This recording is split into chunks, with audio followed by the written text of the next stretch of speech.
Hello hi అండి, welcome to our channel jobs for you. AP TET and డిఎస్సికి సంబంధించి 2020 to 21 ప్రిపరేషన్కి సంబంధించి SGT లేదా ఎస్ఏ ఏదైనప్పటికీ కూడా రెండిటికి కామన్గా ఉన్నటువంటి సబ్జెక్ట్ మరి సైకాలజీ అండ్ మెథడాలజీ. దాని గురించినటువంటి కొన్ని ప్రాక్టీస్ బిట్స్ మరి నిన్నటి దినాన మనం చూడటం జరిగింది.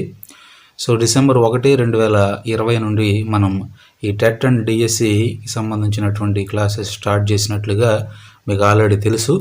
అయితే మరి ఈరోజు మరి సైకాలజీ అండ్ మెథడాలజీకి సంబంధించి మరికొన్ని బిట్లని మనం ఒకసారి రిఫర్ చేద్దాం. సో ఇవన్నీ కూడా చాలా ప్రాముఖ్యమైనటువంటి బిట్స్ ఫ్రెండ్స్. మీరు ప్రీవియస్ పేపర్స్ మీరు చెక్ చేసుకున్నప్పటికీ కూడా వీటిలో నుంచి నేను ప్రిపేర్ చేసినటువంటి సిద్ధపరిచినటువంటి ఈ బిట్స్లో నుంచి కనీసం 3-4 బిట్స్ ప్రీవియస్ పేపర్స్లో అటువంటి బిట్స్ మీకు కనపడేటువంటి ఖచ్చితంగా కనపడతాయి కూడా.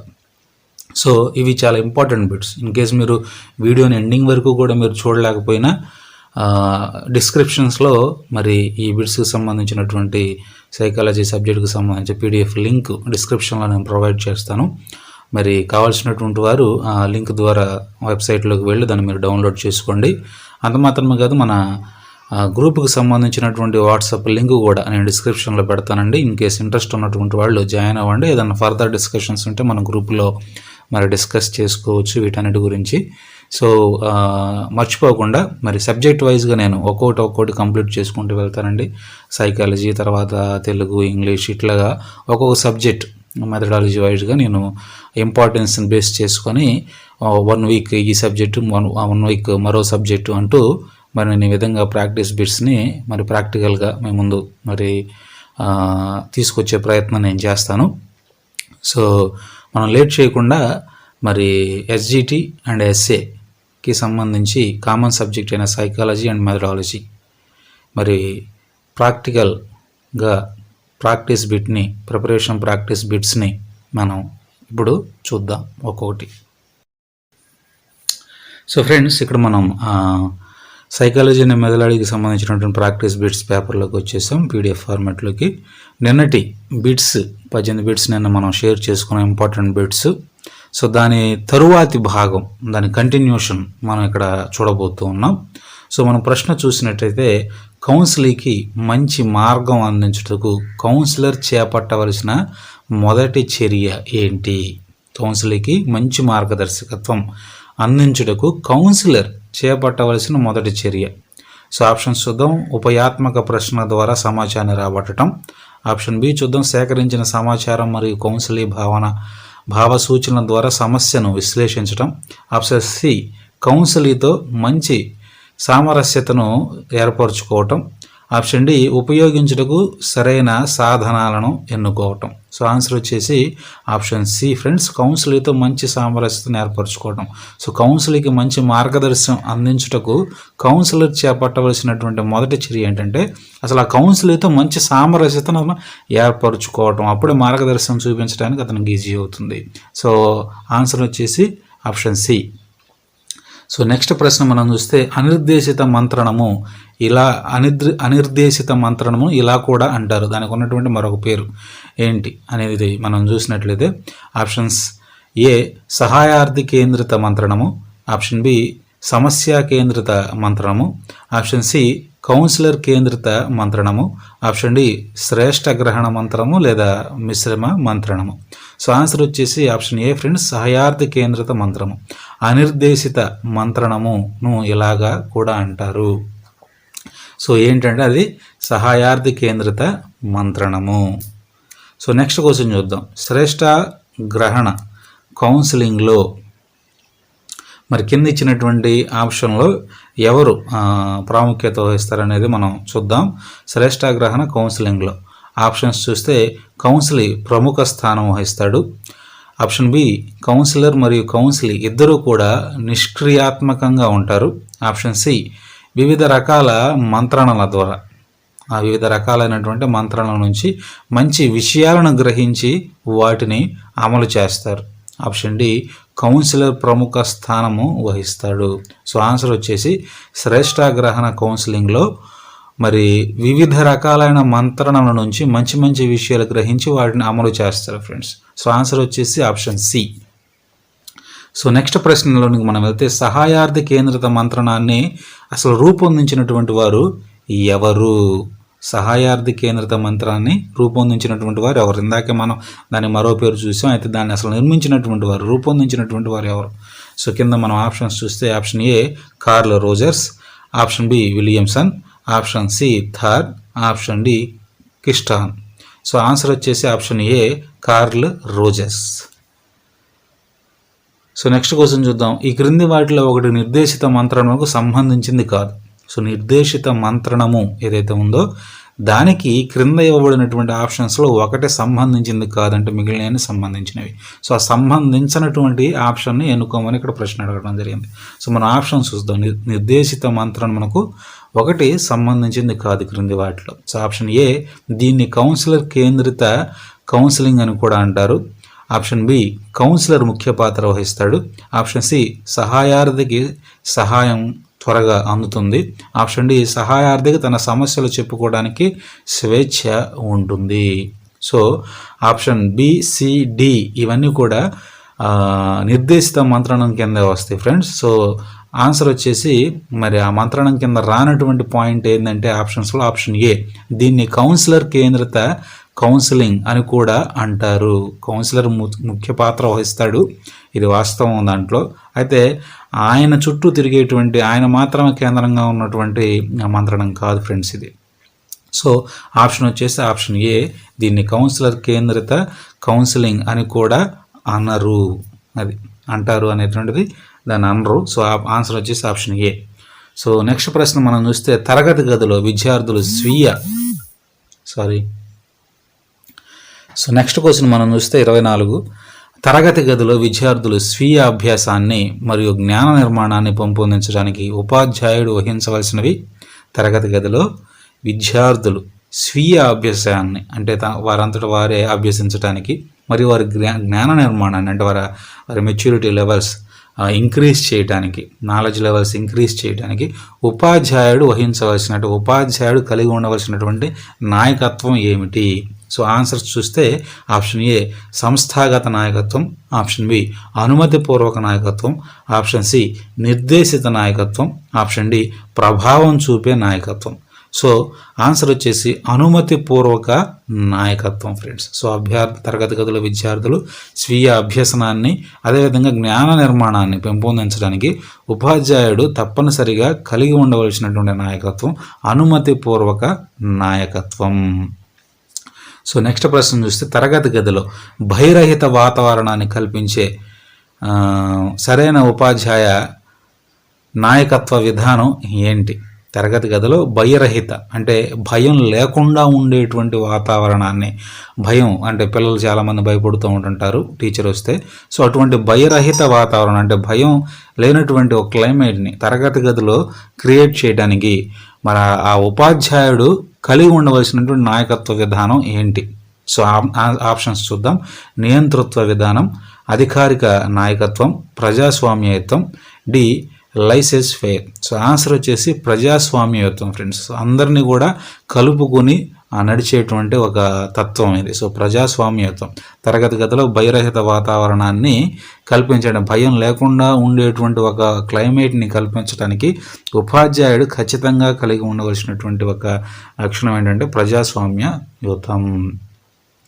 సో నెక్స్ట్ ప్రశ్న చూస్తే పాఠశాల ప్రధానోపాధ్యాయుడు మరి ఆయన ఏ రకమైనటువంటి నాయకుడిగా ఉండాలి అనేటువంటి ప్రశ్న. పాఠశాల ప్రధానోపాధ్యాయుడు అంటే హెడ్ మాస్టర్.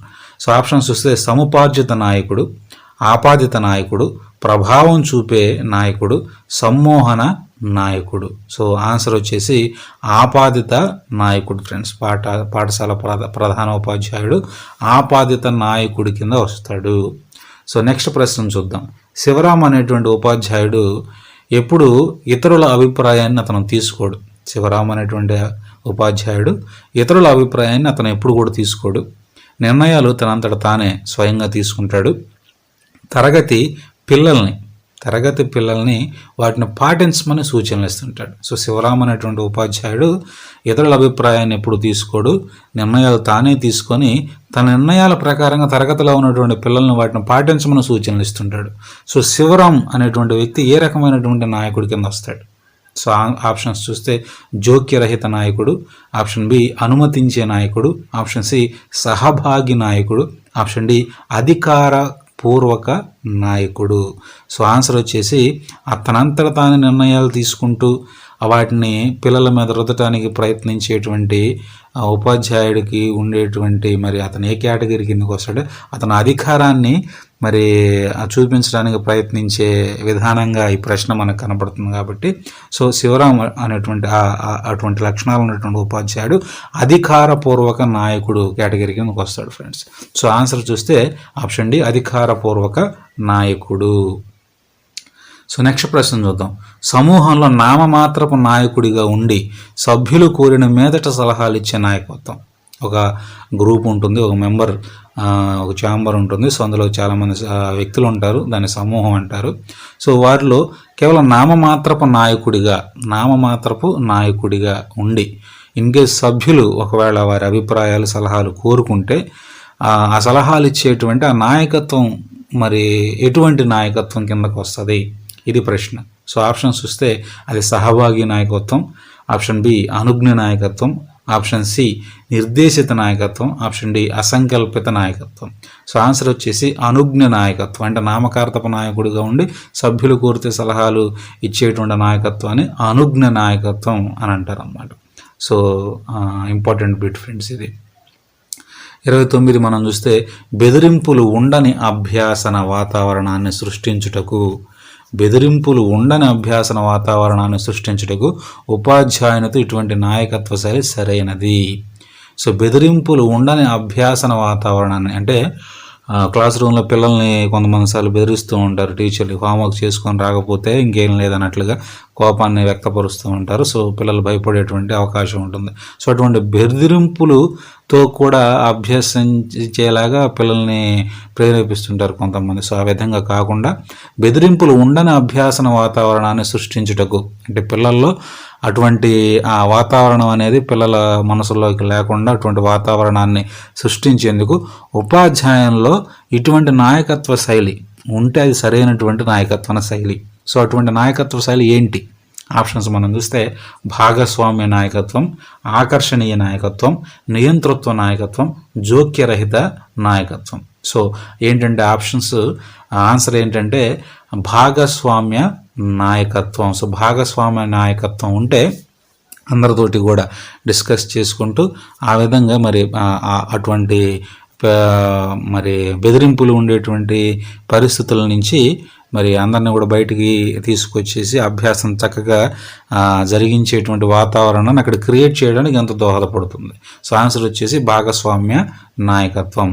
సో నెక్స్ట్ ప్రశ్న చూస్తే ఏ రకమైన ఉపాధ్యాయులు విద్యార్థులను ప్రేమిస్తూ జాగ్రత్తగా చూసుకోవడమే కాకుండా వారిని క్రమశిక్షణలో పెడతారు? సో ఏ రకమైనటువంటి ఉపాధ్యాయులు విద్యార్థులను ప్రేమిస్తూ వారిని జాగ్రత్తగా చూసుకోవడమే కాకుండా వారిని క్రమశిక్షణలో కూడా పెడతారు? సో ఏ రకమైనటువంటి ఉపాధ్యాయులు? ఆప్షన్స్ చూస్తే ఒకటి నిర్లక్ష్యమైనటువంటి ఉపాధ్యాయులు, రెండవది ప్రజాస్వామిక ఉపాధ్యాయులు, మూడవది అనుమతించే ఉపాధ్యాయులు, నాలుగవది నిరంకుశ ఉపాధ్యాయులు. సో ఆన్సర్ చూస్తే ఇప్పటికి మీకు అర్థమై ఉంటుంది. ఎస్ ఆప్షన్ బి ప్రజాస్వామిక ఉపాధ్యాయులు. ప్రజాస్వామిక ఉపాధ్యాయులే ఆ ఉపాధ్యాయుల్లో ప్రజాస్వామిక ఉపాధ్యాయ లక్షణాలు కలిగినటువంటి ఉపాధ్యాయులు వారు విద్యార్థులను ప్రేమిస్తూ ఉంటారు.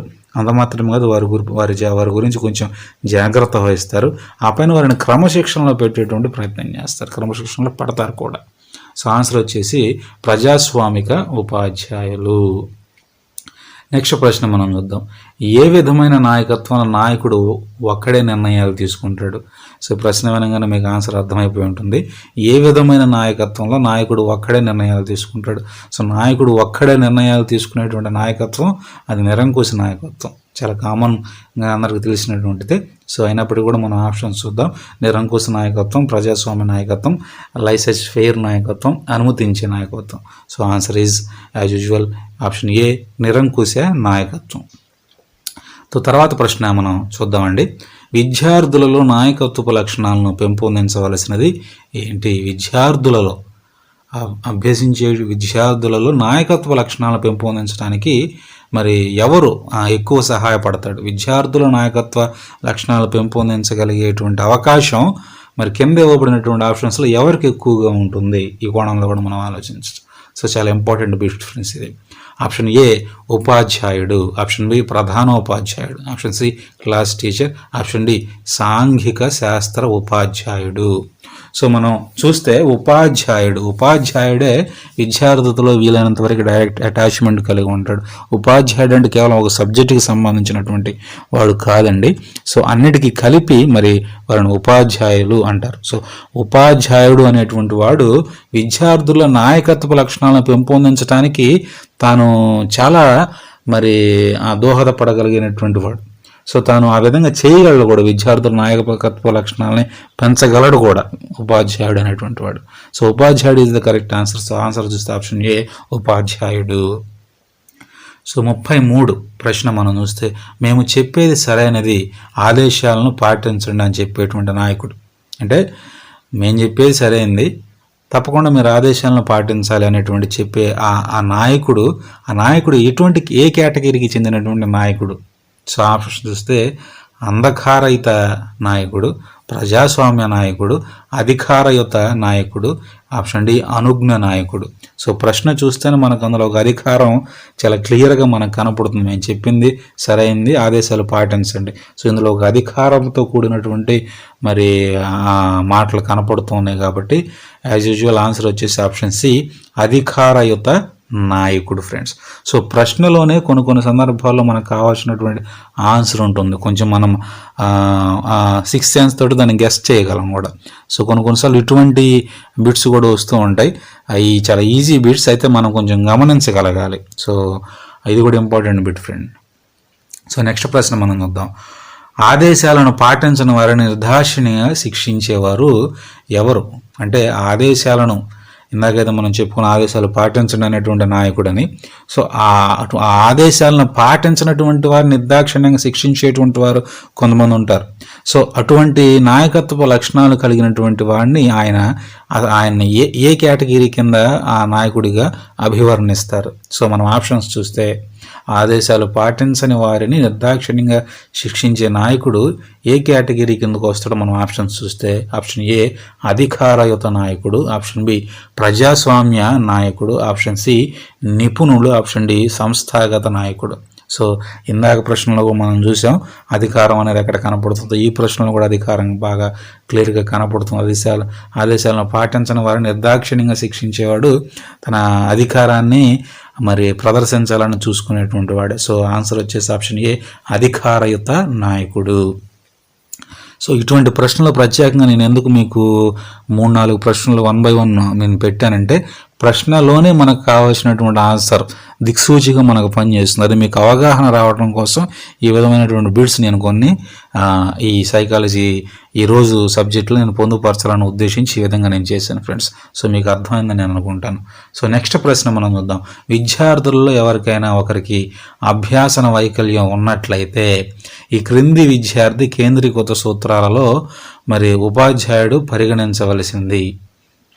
విద్యార్థులు ఎవరికైనా మరి అభ్యాసన వైకల్యం ఉన్నట్లయితే సో ఈ క్రింది వాటిలో ఏ విధంగా మరి ఉపాధ్యాయుడు వారిని కేంద్రీకృత సూత్రాలతో వారిని మరి పరిగణించి తగినటువంటి ఏర్పాట్లు చేసుకోవాలి? సో ఆప్షన్స్ చూస్తే అభ్యసనం, భిన్నత్వం, అభ్యసనంలో ఉన్న వైయక్తిక భేదాలు, వ్యూహాత్మక ఆలోచన, జ్ఞాన నిర్మాణం. సో అభ్యాసన వైకల్యం ఉంటే మనకి జ్ఞాన నిర్మాణం అనేది కొంచెం తక్కువ పాజిబిలిటీ ఉంటుంది. సో వ్యూహాత్మకమైనటువంటి ఆలోచన యుద్ధాలు పనికొస్తాయి కానీ చదువులో పనికిరావు. అభ్యసనంలో వైయక్తిక భేదాలు, సో చూడటం ఆ విధంగా భేదాలు అనేటువంటి పదమే సరైనటువంటి విధం కాదు. సో ఆన్సర్ వచ్చేసి ఆప్షన్ ఏ అభ్యసనం, అందులో అవసరమైతే భిన్నత్వం. సో అభ్యాసన వైకల్యం కలిగినటువంటి వ్యక్తికి అతను ఏ విధంగా అభ్యసించగలడో ఆ భిన్నత్వాన్ని మనం గమనించి ఆ విధంగా అతను ప్రోత్సహించగలగాలి. సో అభ్యసనం, అందులో భిన్నత్వం. సో అభ్యసనం, భిన్నత్వం అనేది correct answer friends, option A. So ఇవి ఫ్రెండ్స్ ఈరోజు రెడీ చేసి మీ ముందుకు తీసుకొచ్చినటువంటి మరి సైకాలజీ అండ్ మెథడాలజీకి సంబంధించినటువంటి very very very important bits. So ఇందులో కొన్ని వైవిధ్యం కలిగినటువంటి బిట్స్ కూడా మీ ముందుకు నేను తీసుకుని రావడం జరిగింది. మీరు మరి అర్థం చేసుకున్నారని నేను అనుకుంటాను. ఈ వీడియోని ఎండింగ్ వరకు చూసినటువంటి వారికి ఈ విషయం అర్థమై ఉంటుంది. సో ఇది ఫ్రెండ్స్ ఈరోజు సైకాలజీ బిట్స్కి సంబంధించినటువంటి ఇంపార్టెంట్ నోట్. సో దీనికి సంబంధించినటువంటి పీడిఎఫ్ లింక్ కింద డిస్క్రిప్షన్లో పెడతాను, కావాల్సినటువంటి వారు డౌన్లోడ్ చేసుకోండి. అంత మాత్రమే కాదు, వాట్సాప్ గ్రూప్ లింక్ కూడా ఉంటుంది, డౌన్లోడ్ చేసుకోండి. సో మర్చిపోకుండా మరిన్ని ఇటువంటి క్లాసెస్ మీరు వినాలి, ఆ పీడిఎఫ్ ఫార్మాట్స్ మీకు కావాలంటే తప్పనిసరిగా మా ఛానల్ని మీరు సబ్స్క్రైబ్ చేసుకోవాలి. సో ఇన్ కేసు వీడియో చూసినా చూడకపోయినా కానీ పీడిఎఫ్ లింక్ డౌన్లోడ్ చేసుకోవాలంటే మన ఛానల్ సబ్స్క్రైబ్ ఖచ్చితంగా చేసుకునే ఉండాల్సిందే ఫ్రెండ్స్. సో వీడియోని లైక్ చేయండి, షేర్ చేయండి. సో ఇటువంటి మరిన్ని క్లాసెస్ కండక్ట్ చేసి మరి మిమ్మల్ని ప్రోత్సహించేందుకు మాకు అవకాశాన్ని ఇవ్వండి, మమ్మల్ని సపోర్ట్ చేయండి. సో ఇది ఫ్రెండ్స్ ఈరోజు క్లాస్ మీకు నచ్చిందని అనుకుంటున్నాను. So stay tuning. Thank you. Thanks for watching.